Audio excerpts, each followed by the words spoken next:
Hello and welcome to another episode of the Maverick Mystic Arts podcast. We'll be continuing today with our lecture series on Franz Bardon's Initiation into Hermetics, Step 9. And we'll be looking today at the use of talismans, amulets, pentacles, and gemstones, etc., and the value in this. Okay, now Bardon differentiates 4 classes of these objects you might wear. And the first is the talisman. Second is the pentacle. Third is the amulet. And the fourth one that he mentions is the use of magical gemstones, etc. So in his description of talismans, and you don't necessarily have to organize things according to these, this is just a way of defining a few differentiations. So he refers to a talisman as something that is more psychological in terms of auto-suggestion, and we could look at it like a trigger or a cue that helps bring a type of organization of the faith component in terms of confidence or whatever the quality is that we might want to have more of, right? Or that we want to find greater resonance with. And this is more so done through self-hypnosis and a reminder of, and that's what the amulet's purpose serves in that sense, or the talisman's purpose serves in that context. With the what's the next one? The pentacle. With the pentacle, this is looking at the specifics of the actual shape, the makeup, right? What are the component parts, the constituent elements of that pentacle, right? And what are you loading it with? What substances? What are the corresponding elements involved? And so this is very, very useful because you end up working with stacking. What's the substance, right, that the amulet or the pentacle is made of? Is it in congruence with the intention you're going to load into it? Is it in congruence with the substance that you're going to load into it? Is the shape in congruence with everything we've mentioned so far? And all of those factors start to come together. And this has a lot of potency and sort of ups the ante. So it's not just self-hypnosis or triggers, etc. There's a lot of value in this. The next would be the amulets, and this one is classified as scriptures that you might have written down or have had written down for you. So from spiritual traditions or religious traditions. This could also, according to Bardon's classifications, include substance like your fluids, condensers, liquids, solid, etc., as well as plant matter that might have different effects associated with it, or that you may have actually tuned into yourself, and wearing an amulet made of these. So these are, I find quite different within this classification. But anyway, the last one is the use of gemstones, and gemstones have particular properties. Now, if you are relying on the prescribed properties of a stone, you want to go through the work up to this point a lot more and develop your spirit senses, your energetic sense potentials, all your clairsenses. You want to build your relationship with energy more. You want to build your relationship with the subtleties of the mental, astral, and vital bodies, so that you can start to use your own awareness and your own perceptions of the potency and the meaning, the qualities of a stone that you touch. So when you touch, say, hematite, there's a very, very immediate effect where the energy gets sucked in and drops down, right? This, you don't have to read that hematite is grounding or try to memorize that. You just touch the stone, and you feel its effects, right? You feel the effects of the carnelian. You feel these effects, you know them, you experience them, right? Instead of relying on the recorded knowledge of others. Okay, now why is this important? Well, everyone has a slightly different relationship to everything. Okay, so people will have different relationships to the effects of different stones based off your own constitutional makeup, the habits of your mind and your emotional systems, your bodily systems. So this is an individual relationship. Now, there might be pretty common effects that most people will feel from a stone, but you might not have all of those. You might have some more individual effects. The same way you build a relationship with people, and you might have different types of relationships with different people, right? It's individual, it's unique. You don't have the same relationship with every person you meet. Every relationship, friendship, etc. is new, it's different, it's fresh, it has its own personality. So there is a unique personality of the individual with the stone or with the material as well. Okay, so you can use the innate properties of the stone as they pertain to you and your relationship to enhance what it is that you're going to load into the stone. Okay, so these are the classifications, and to be totally honest, I don't really pay too much attention to those classifications. You want to look at the material of the object. What effect does it have on you? You want to look at the symbology of the object. What effect does it have? What is it connected to? Okay, the materials of what you might include in the object, right? Say the plant matter, the fluid condensers, the scriptures, etc. And you want to look at all of this. And the smallest component will be, of course, a type of self-hypnosis. But as we dive into this, you'll really come to understand the difference between just a hypnosis type of effect, a self-hypnosis type of effect, and the full bore of working with all the different types of energies, etc. Okay, so the first way of loading a stone that Bardon mentions here is, he describes it as the mere use of intention and imagination. Okay, this is what most people who are engaged with spiritual practices will be using, because there's not really any substance that's been cultivated in terms of vital energy or astral substance, elemental substances, etc., etc. What we're using is the best of what we have at that particular stage of development. So most people who are into spiritual arts will understand have some relationship to intention, to imagination. And this is why Bardon uses the word, or at least the translation uses the word mere.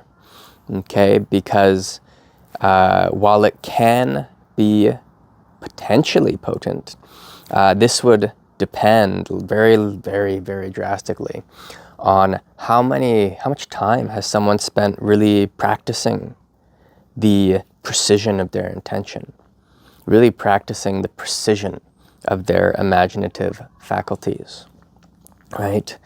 Now, if you've been cultivating these qualities for decades, you'll get a decent effect. If you haven't, and you sort of do it, a little bit, you're not fully engrossed in it, you don't have the buildup of the accumulated concentration practice, etc., then it'll be a little less, and it'll really fall into that category of self-hypnosis and triggers, etc. Okay? Triggers in the sense that you train yourself to recognize that this thing has a certain meaning, and then that acts as a form of self-hypnosis. Okay, so I'm just going to pull out my list here so we can go through each of these. The second way of loading is by means of a set time limit and the accumulation of vital energy. Of course, there is a type of intention there as well. So building up vast amounts of vital energy and loading that into the amulet, or I'm just going to use amulet as the whole. I'm going to use it as a word to describe all of the classifications. We'll just put it into the word amulet for the purposes of the rest of this talk, okay? So building up a bunch of vital energy, loading it into the amulet, more. Okay, if you want there to be a specific duration where that effect no longer, the effect that you add to the vital energy, right? The vital energy is the fuel, okay? And then the purpose that fuel will carry out is the wish impregnation or the intention, okay? And if you want that to be within a certain time limit, have an end time, then you also add that into the intention. And this becomes more and more clear as you work on your meditation practices. Okay, the relationship with time is as a substance. Okay, and you start to feel into this and have very tangible relationships with the substance of time. Okay, and how that spans. Now, prior to loading with a substance, or really in anything, you typically would want to clean the object, the amulet, right? And the simplest way to do this is in water, and then you envision the cleansing, the sucking out, using the magnetic nature of the water element to suck out any impurities, and you would do this as its own meditation with all of your concentration, your surrender, goodwill. Open that up, cleanse it. Running water, if there's like a freshwater stream, river that you can submerge the amulet in, this is also quite beneficial as well because it's actually moving. Okay. Of course, you want to make sure you don't lose your amulet, have it flow down the river and never come back. So you're going to have to tie it down in one way or another, little baskets or like a fishing net, something like that you tie to a tree or whatever. That can be pretty useful. Twist up the end of the net, throw a rubber band over it, or tie twine or whatever around it, and that should keep things so that you can gather your amulets again, your stones, etc. So, loading a lot of vital energy in until you can really feel the presence of that energy. Okay, again, why there's a lot of value in cultivating the extent, quality, quantity of your capacity to work with and feel different substrates of energy. So you'll feel when that, or see if you're clairvoyant, you'll perceive the accumulation of the vital energy into that amulet. And so you do this, you really load it. Now you can also include in the intention, right, the carrying forth, the objective of that amulet, to have the strength of the vital energy and the projected intent to get stronger every day, moment by moment.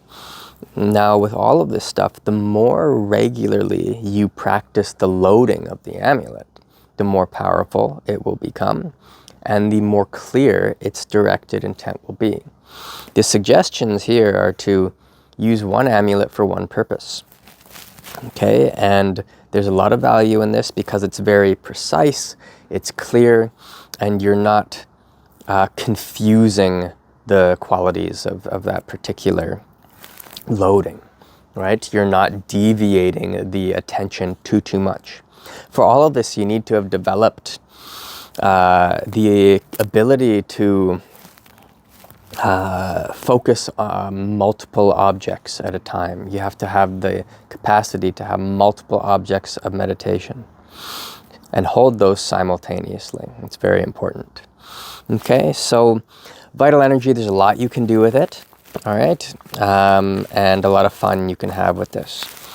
The third here way of loading is through elementals, elementaries, beings, etc.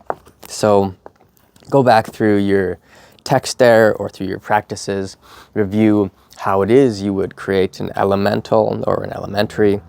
And if you've done evocation work, right, which is in more advanced training, then you can, or deity yoga, you can also load these qualities, these beings, etc., into the amulet. Now, if you're working with elementaries and elementals, that is, you go through that process and then you use your spirit senses and the precision of your attention to load those in. If you're working with deity yoga, you really want to be, I would say, cognizant of not trying in your mind to trap that being in there. You're working with beings who are far more advanced, far more omnipotent, omniscient, all-loving, omnipresent, immortal, essentially, than you are. So if we're engaging with these beings as if we have dominion over them, it's pretty childish. However, you can use your relationship that you've cultivated with that deity you may have worked with. Use that relationship and essentially you ask for the help of that consciousness to imbue an energy into the object and imbue a relationship to that consciousness, that deity, into the object. You're not trapping it in. If you want to work with that type of mentality, the type of beings that you'll be working with are going to be a lot different. Okay, so something to be aware of. Okay, look at the quality of your relationship with what it is that you're loading into the amulet. Okay, the next one here is individual or traditional rituals. These can be, if they're traditional, they might be a very long duration of build-up where you engage in a ritual every day for multiple years. There's movements involved, right? Everything that's been discussed about personal rituals or traditional rituals becomes a part of this. The power in traditional rituals is that the entirety of the tradition is however many decades or centuries or millennia back that ritual has existed. There's an accumulation of very strong relationship to the ritual and to vast stores of energy and information that ritual is connected to. And so you end up tapping into that. Okay, now these can be fast, these can take quite a long time.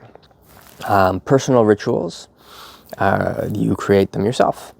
And so then you use the power of that ritual, the accumulated power of that ritual, to accumulate an effect in the amulet. And the recommended suggestion here is 462 loadings or days worth of working that ritual into the amulet. So then when you pick up that amulet, it is loaded with that ritual, and because of the amount of time spent, any novelty associated with the ritual, with the intention, all the stuff that might be more formful, the mind intention, any astral relationships, etc., because of the use of the ritual over time, things start to settle into the Akasha more naturally. So you end up, through the use of the ritual, creating a relationship to the Akasha of the purpose of that ritual. And so you end up wearing an amulet or having an amulet that is embedded with the ritual in its causal form to reticulate out. Okay? So lots of value in that one. It's a fun one. It can take a lot of time. There's, of course, ways that don't require that much time. But, you know, depending on your skill, that might be a really valuable one to put some effort into. Okay? Any practice that you do over long periods of time will find its way into the Akasha as you keep releasing more and more deeply into the ritual, where you become the ritual and there's no differentiation between object and observer.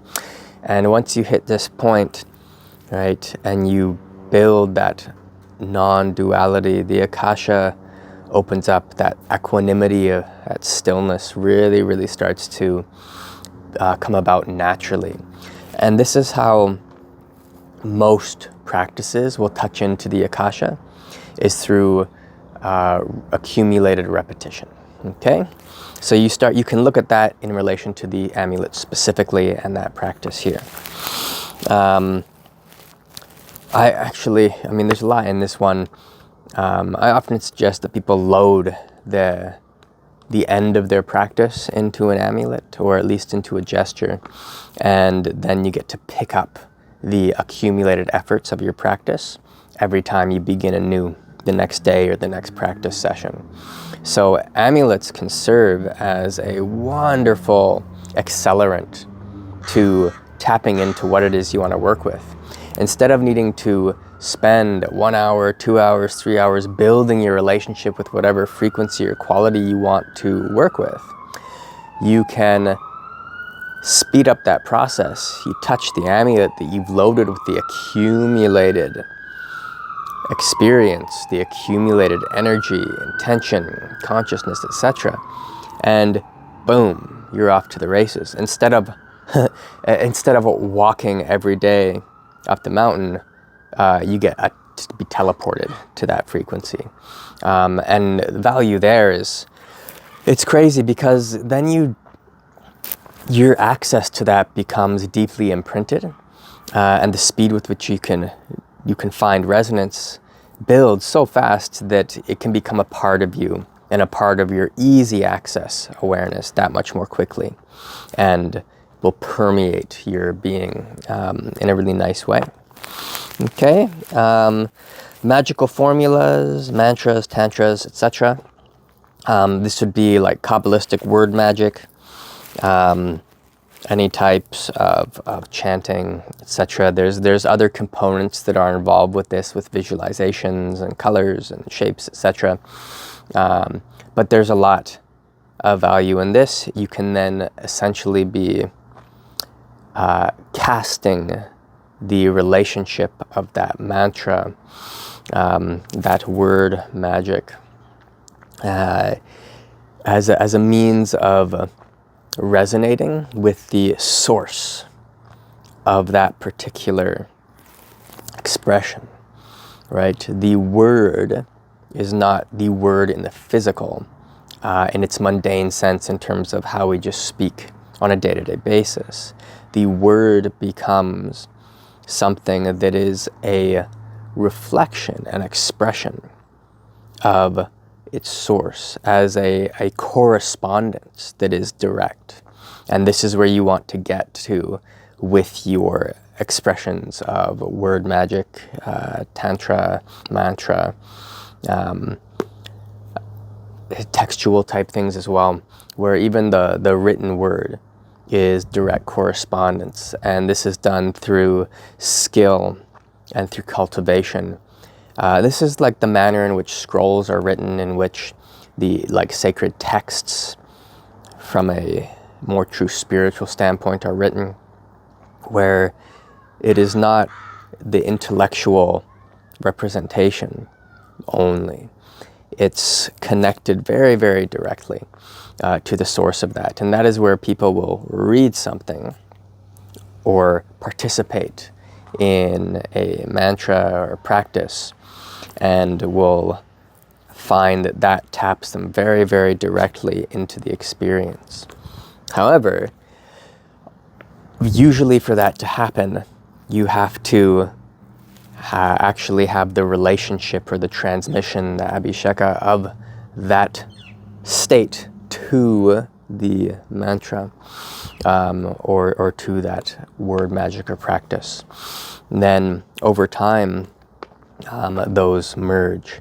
However, if it is imbued enough, right, then you have some really interesting stuff. So you end up loading that source relationship of text, of mantra, chanting, etc., posture, whatever it might be, into the amulet. Okay, and then that amulet is something you can wear and have direct connection as something that is in the physical and unchanging, in the sense that you can be chanting a mantra, right, or sitting in a posture, but when you finish the practice, you are no longer chanting and you're no longer sitting in the posture. You're doing other stuff through your day, so you can sustain the relationship of those frequencies and the changes, the resonance with that particular thing you're working with.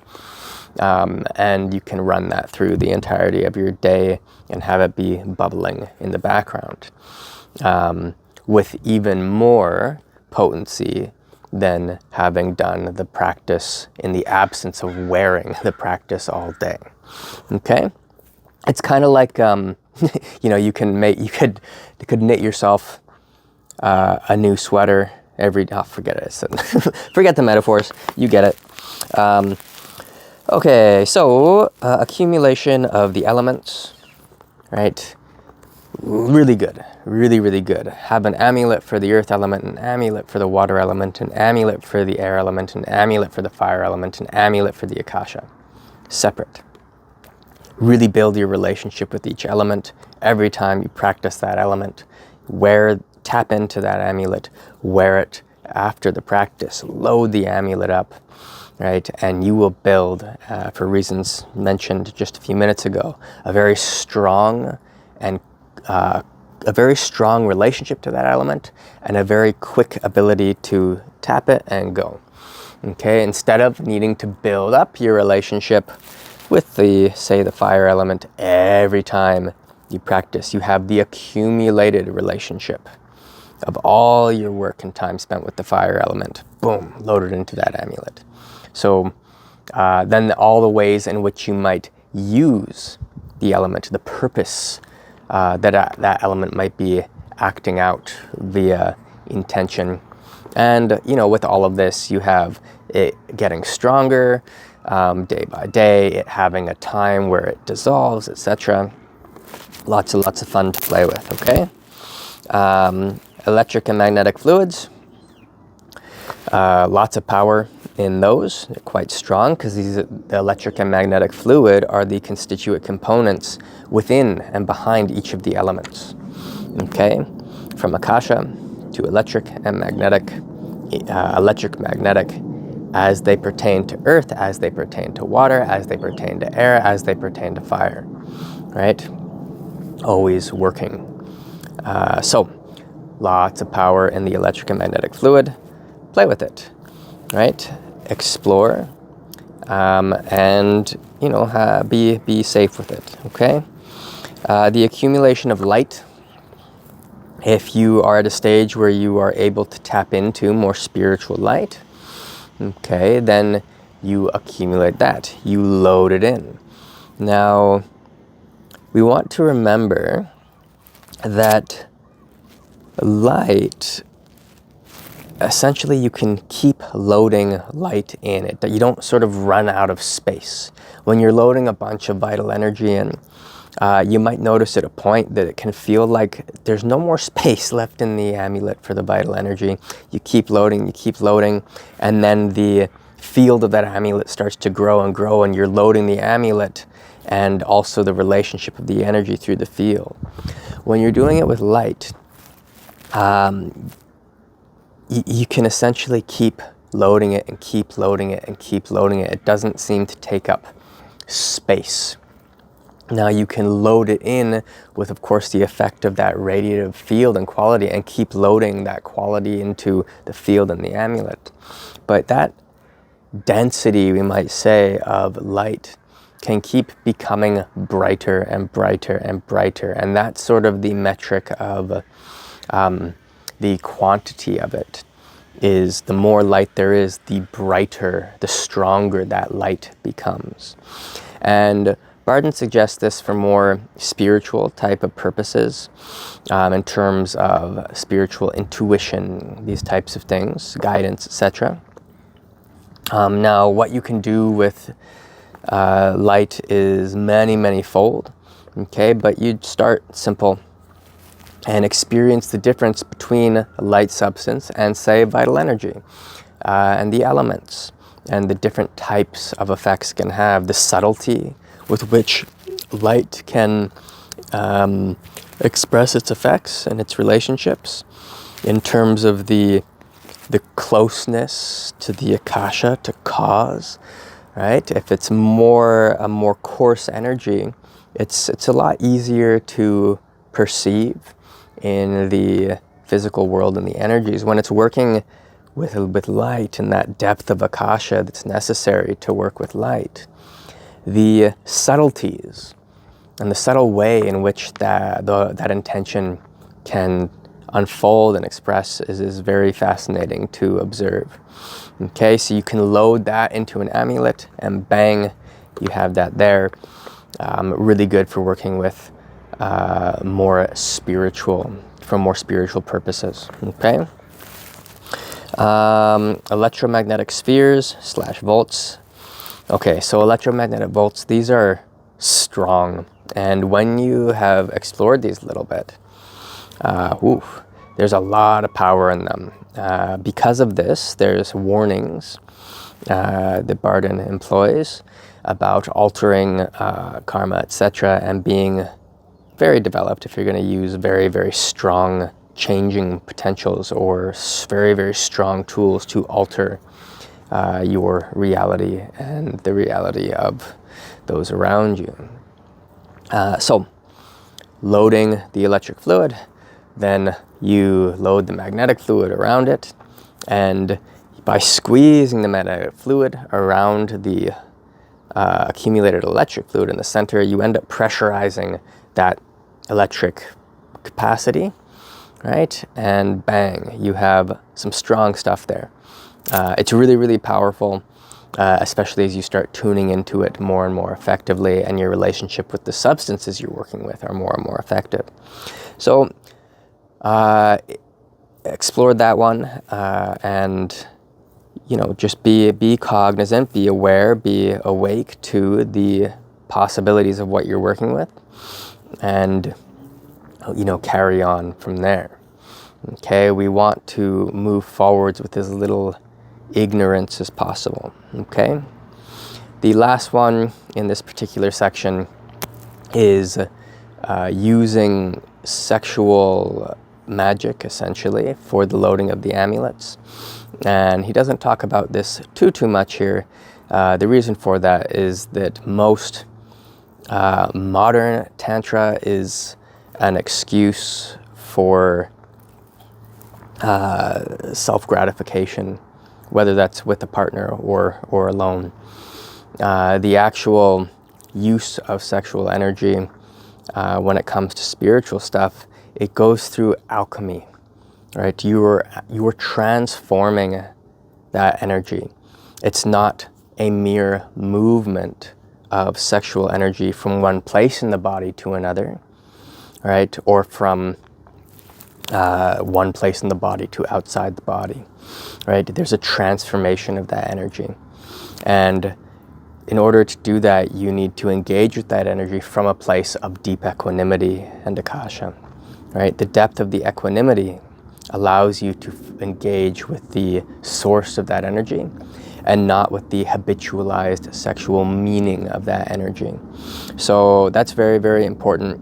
And the reason for Bardon not speaking too much about the use of the sexual energy is that you can do a lot of harm if you aren't in a place of spiritual, you might say, connection and serenity. The lowest aspect of ourselves can get acted out, and this is where you get all kinds of sex cults and weird shit that starts to arise around the tantric type teachings. However, if you have a partner who is as developed as you, then you can work these processes more safely, and you can then load into the amulet empowered by the union and the energy of two people that are connecting in that way and seeing each other as divinity moving through themselves and their own divinity moving through that person. It's a much, much different game. All of that energy that's built up through that practice then can get loaded into an amulet, and that's incredibly powerful. Most people who want to explore that will tend to do it a little more frivolously, as like a fun thing. Hey, like, you know, let's use some energy and fun little sexy times, and that's fine if you want. You just want to be clear about what you're working with. If you're going to use vital energy to play around, then, you know, do it with the acknowledgement of your partner. You're both playing with energy, having some fun, playing with sensation. But for any, you know, higher purposes, you want to really have a clear intention. And I find, you know, a type of respect and sacredness towards the nature of what you're doing. Okay, we all like to think that we are better than the admonitions of humility, of devotion, of reverence, of sacredness. Oh, well, I can just use it for blah, blah, blah. And to a degree, yes, but you really want to look at the potential harm you can cause as well. So if you've developed enough, you might find that the use of this becomes more precise in terms of the sacred aspect involved in using or employing sexual magic type of practices. Okay, there's a lot more to be said about that, but we'll keep her there for now. The last thing mentioned in this step 9 is electromagnetic volts released or flung, as he describes it, into the Akasha. And so this is that much more potent than the pure electric magnetic volt, because the place you're releasing it into is into the causal world itself, into the Akasha, right? Into that which is beneath and behind and through all form.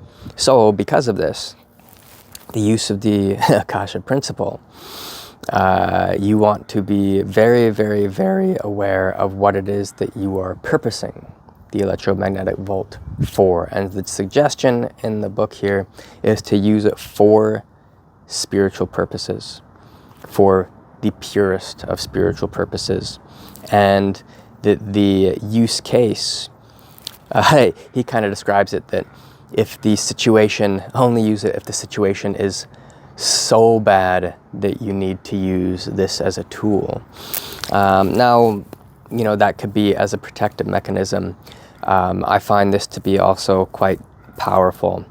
Now, we talked about being able to observe and hold multiple points of meditation, multiple objects of meditation, multiple points of focus, so that we can have a relationship to the, in this case, electric fluid, a relationship to the magnetic fluid, a relationship to the effect of both of those working, and a relationship to the Akasha, plus the intention, etc. This all has to be very, very clear, precise, no wandering of the mind. So all of these can load. And when you drop or fling the electromagnetic volt into the Akasha, you want to make sure it goes into the Akasha. So your relationship with the Akasha must be developed enough that you can observe the casting of that volt into the Akasha. And when you immediately sever the connection, it's done through the Akasha. Okay, and this is something that you'll develop over time. Now, can you work on all of these different potentials at the beginning? Yeah, you can absolutely start exploring them. However, we want to make sure that we allow for the evolution of our own skill to evolve, right? We want our own evolution to continue. And then you revisit this as you're constantly evolving and your understanding of each of these processes of loading an amulet. The last one is less a loading so much as a dropping into the Akasha, though you could do that in relation to an amulet. But we want to make sure that we allow for what it means to enact these loadings, to evolve with our own evolution. Okay, and that is one of the things that often doesn't happen. We will, in the beginning, develop a relationship to what it means to do a particular practice, right? And very often that is just, it gets locked in that. However, when we revisit everything that we're working on, as we keep evolving, you find that there are just numerous, almost innumerable lessons that can be learned and innumerable growth that can be applied to every practice right from the very, very beginning. Okay, so that's it for chapter 9. The last step is step 10, so we will dive into that in the upcoming episodes here. If you're interested in training, I have a retreat coming up looking at Hermetic Alchemy. This is a spiritual attunement retreat. We work through direct transmission, Abhisheka, and this is a 16-day retreat. So you're welcome to check the website for details on that. It's certainly not for everybody. Typically those who come have a fair bit of experience, and we really go quite deep.